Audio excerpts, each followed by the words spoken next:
When we came here 3 years ago, we found it a different world entirely. It was a great challenge to us all, and perhaps a greater challenge to Alma, my wife, for a mother carries burdens in a way that only mothers can do.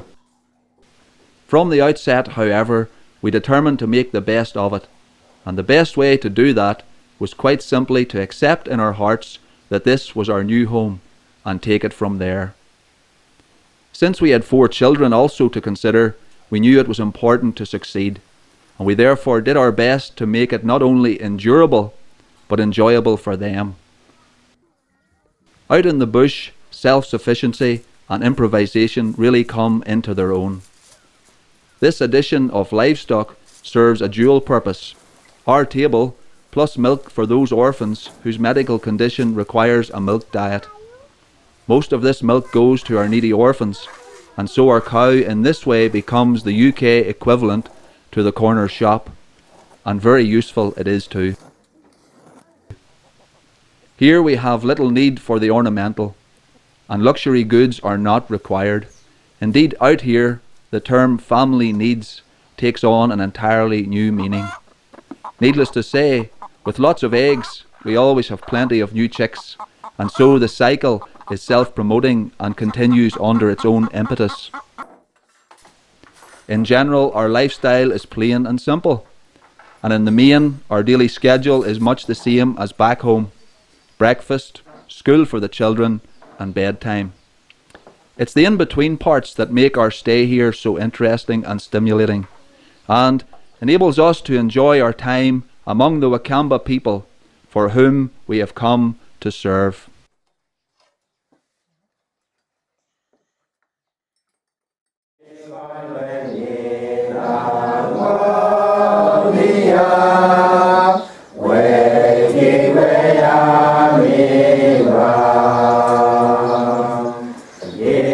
Each working day begins with the staff and workers.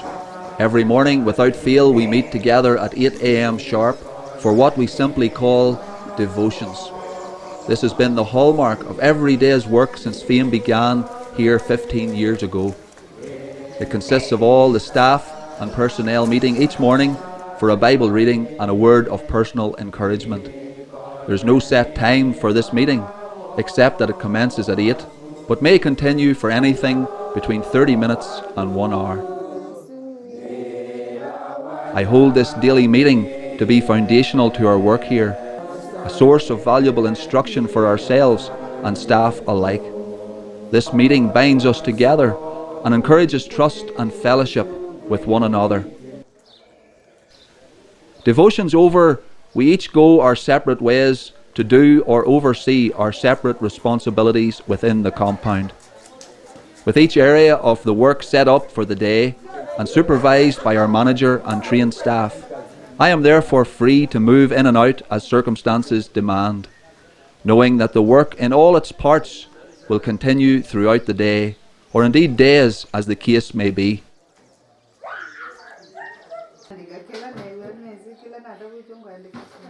We have, of course, our ongoing clinic work, 5 days per week, 24-hour call. Here, no one is ever turned away, and treatment is free to those who cannot pay.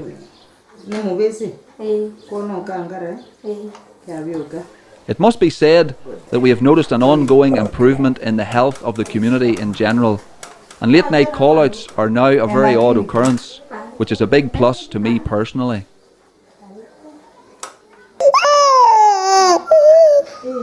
Without this vital service, things would be a lot different here. It is only by being here and seeing daily the great need for medical and lab services that we can appreciate the value it must be to this community. For those whose educational abilities are not up to secondary school level, we have vocational training. In these classes, these young people show that they have ingenuity and skills that many with university potential do not have, and our classes give them the opportunity to realise those skills to the best advantage.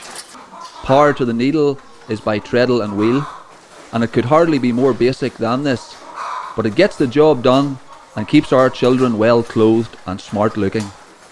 By this simple and basic trade craft, a young mother can provide those few extra shillings that are so vital to a family needs in an economy where 80% of the people are living on the equivalent of £1 per day. For young men, we have carpentry, always a skill that can be utilised in the most unexpected place and bring in work from the most unexpected quarter. Again, the tools are simple and basic, but they are what is available to them, and that's what matters here in the bush. Taught by our resident carpenter, these young men soon become adept at their trade, and one is only to examine the finished article to appreciate the skills involved using these most basic hand tools. Without our assistance and guidance, these young men would never have the opportunity to become useful and productive within their community.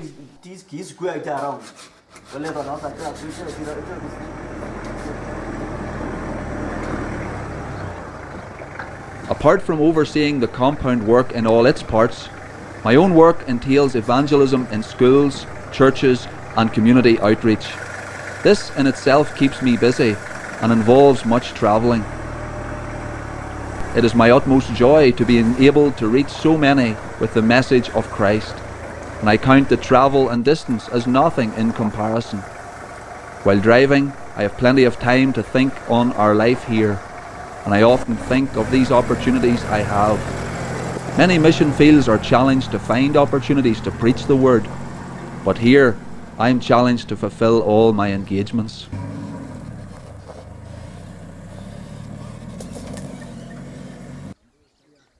Here we are sowing the good seed in over 200 young hearts. But biblical evangelism is not a matter of adding mere numbers to a church or denomination, or not something that can bring genuine results by force or coercion, but by faithfully sowing the gospel seed month by month, year by year, we hope for a spiritual harvest, a lasting legacy in the kingdom of God. This is some of the words that the angels spoke on that night when Jesus came into this world. The angels came and spoke to the shepherds and said these words. I'm thankful to the Lord that already there are men and women, boys and girls who evidence a change in their lives and profess faith in Christ for salvation. It is my prayer that I will be given health and strength to continue, for this area at present is a wide open door for gospel opportunities.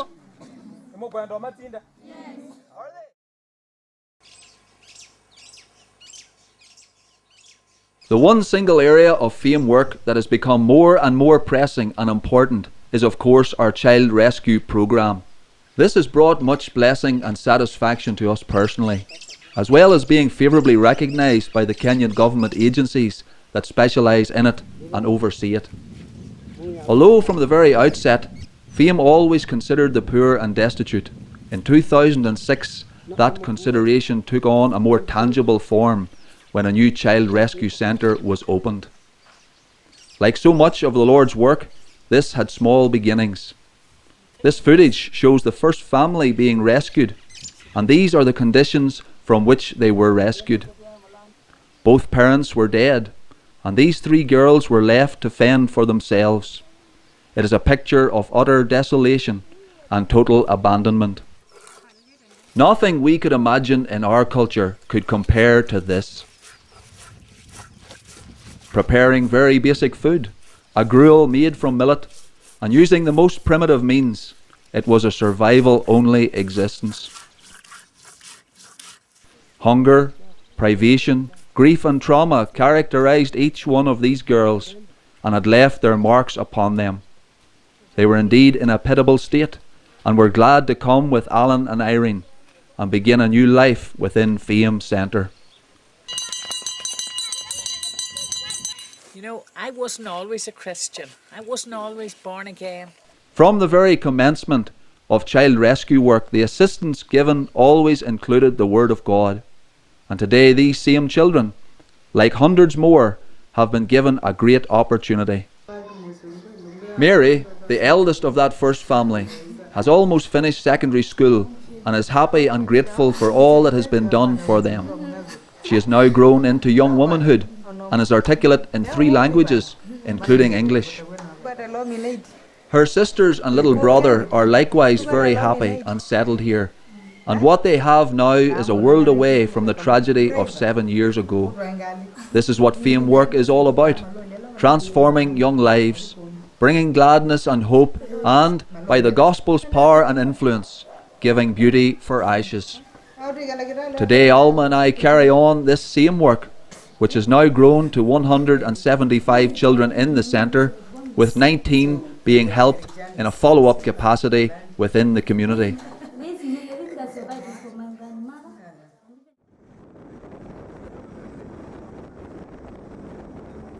For the purposes of this year's report, we decided to film an actual child rescue in progress, taking into account road conditions, distance, and of course the homestead itself. On this particular rescue, we are following our child administrator, who has already been there and has informed us that we can drive to within half a mile of the home. However, knowing full well that half a mile here can become greatly extended, we go prepared to be surprised, but hoping that we won't be. We have now travelled about 15 miles from the tarmac to an area quite remote. Here we begin to see the true wilderness of the Kenyan interior, and it must be very much like what it was before the coming of the white man and the civilization they brought. The Kenyan bush is beautiful at this time of the year. The fresh greenery and the bright sunshine are a pleasure to behold. But we know that within this beauty lies much poverty and suffering, human suffering. Suffering, hunger, sickness and death abound within this wilderness expanse. And it is only by being here that we can see it day after day. As we approach our goal, we slow to a crawl, and, unwilling to abandon the vehicle and foot it in the heat, we press on slowly through what seemed to be a penetrable path. And, to our great satisfaction and relief, we found ourselves right at the spot. On arrival, the place was deserted, and we were immediately struck by the emptiness of the compound. Apart from the 3 buildings, there was nothing else. The family were all in an adjoining field, keeping the birds from eating a crop of millet. But when they heard us whistle, they soon appeared.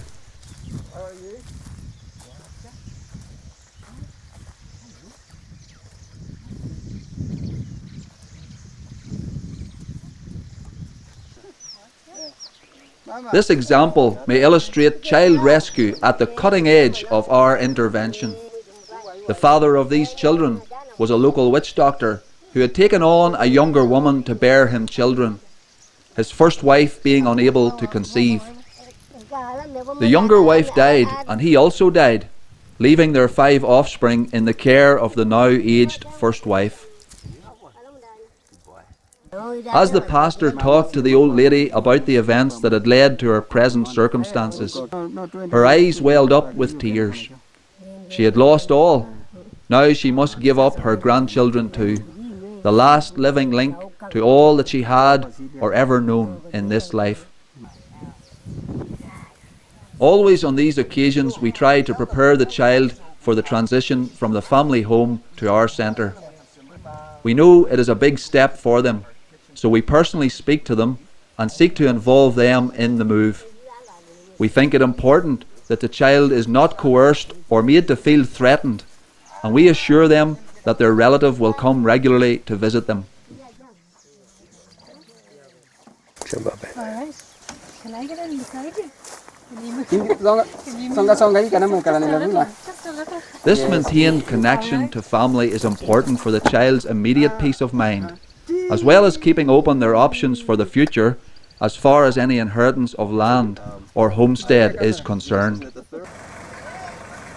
On arrival at the centre, the office is the first stop. Here, a file is opened for each child and a full history taken. As soon as possible, the child is then given a medical by our charge nurse, and a laboratory test is taken to check on their HIV status, if any. If found to be HIV positive, They must join our group who require special care and who are taken weekly to the General Hospital for antivirals and close monitoring. At present, we have 7 children who are HIV positive. It must be said that generally HIV cases do very well with the level of care we give them and are enabled to live normal, healthy lives as a consequence. One of the first items on our agenda for the new child is to measure them up for clothes and uniform. We find it much better to manufacture our own children's clothes here in the centre. We have several reasons for this. Not only do we have the benefit of individual fitting, but it's not easy to clothe the children uniformly by shop purchasing. The garment will always be well produced and, last but not least, it is cheaper to buy the bolt of cloth and make our own. Monica and Agnes, our 2 matrons, seen here, are also trained seamstresses and they teach in the sewing classes. It is they who keep our boys and girls clothed and smartly dressed. And when they need a little help, the most able in the second-year classes provide those extra hands. It is a daunting task to clothe 175 children of all ages, and the sewing class have become a necessary workforce, repaying our training in a very practical and timely fashion.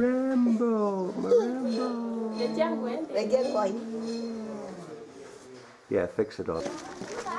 Centre life includes child participation, the work ethos. It cannot be all play, however much we would like it to be. Work experience is a must for their own future well-being and usefulness. They must be self-sufficient, able to fend for themselves in a very competitive and unforgiving environment. Here they also do the mundane chores that are part and parcel of daily living, whenever and wherever that eventually becomes their own responsibility. If they cannot already do so when they arrive, they soon master these duties with zeal and dexterity.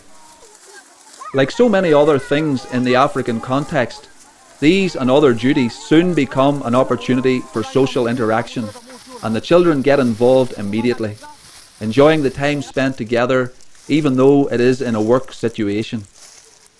Agriculture is a way of life here, the only means of subsistence. Therefore, children are taught to till the land and plant and attend to crops.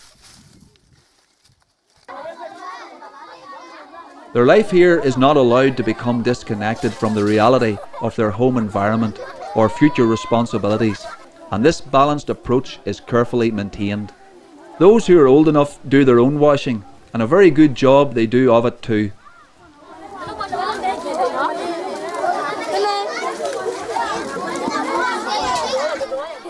The children find this no hardship and take pride in doing the job well, and in no time at all have it finished.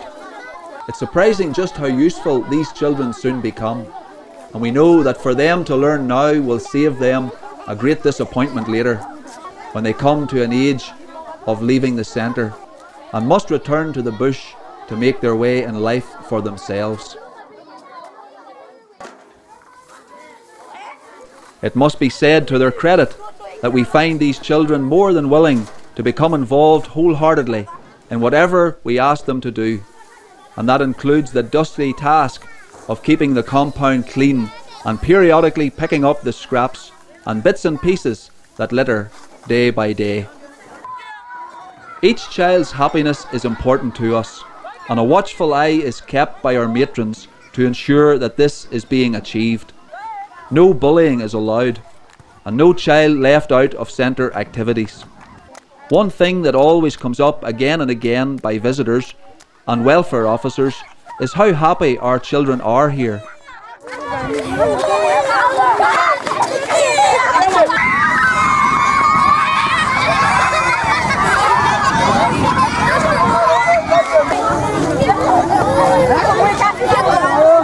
Hello, what's my name?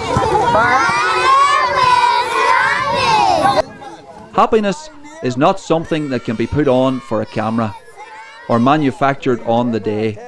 Our children are happy, and we work at this to make it so. Fame Child Rescue Centre is not an institution. It is a children's home, A home for children, a home in every sense of the word, as far as is possible for us to provide. The children want for nothing that is good and wholesome for them, and it shows in their faces an outlook on life. All this, of course, is provided by the kindness and generosity of FAME supporters and child sponsors. And I hope that this report will encourage those who have been faithful in this, and perhaps encourage others to take up this needy cause of child sponsorship.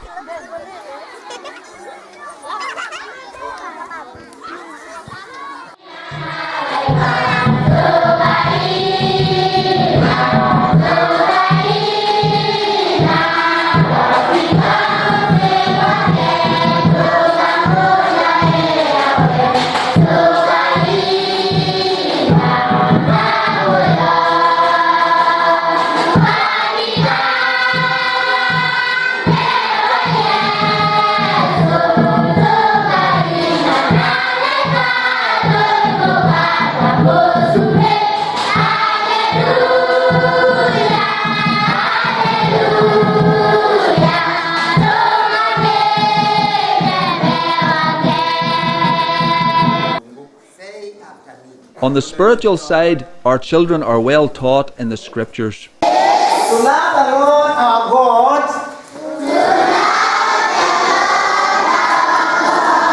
with all our hearts,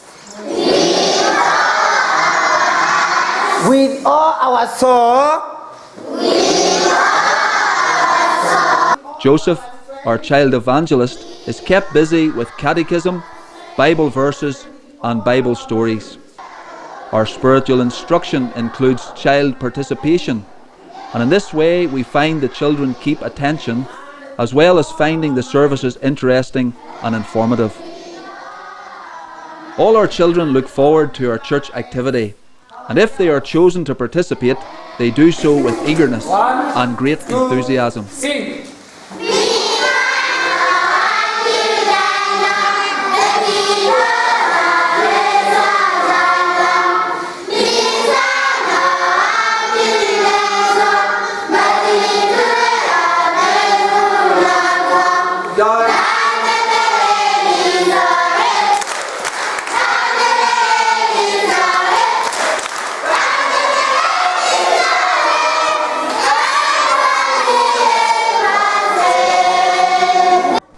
What a thrill to see so many gathered for the preaching of the word, and to be enabled to provide for their every need.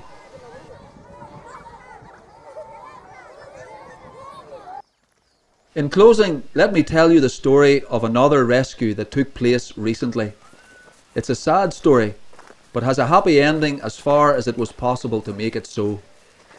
We are on our way to the home of a little girl called Induko. Induko was formerly with us in the centre and took seriously ill.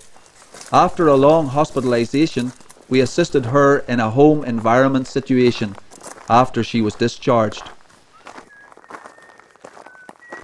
She was very glad to see us and was her usual patient, friendly self.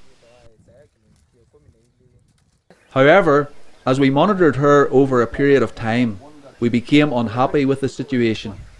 We were not satisfied that the child was receiving the level of care she needed for her condition.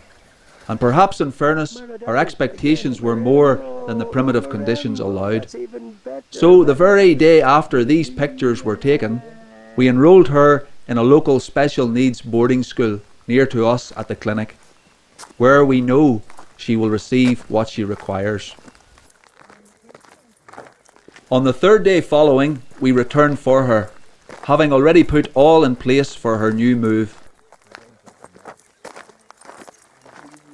Needless to say, our arrival and our news delighted Induko, and we in turn were delighted for her. The smile tells the story better than words. She was overjoyed, and I suppose overwhelmed somewhat by the radical turnaround of her circumstances. We sat down with her and told her of the new developments and explained a little of what was planned for her. We've got some good news. Induko, we've got good news for you. Yesterday we were at a special school, and they have agreed that they can take you to be at that school.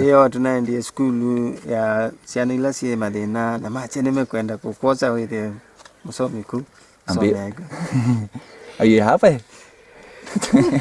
I can see you're happy. That's good to do. Good girl. And they'll be able to look after you. The sower of the gospel seed is promised a harvest.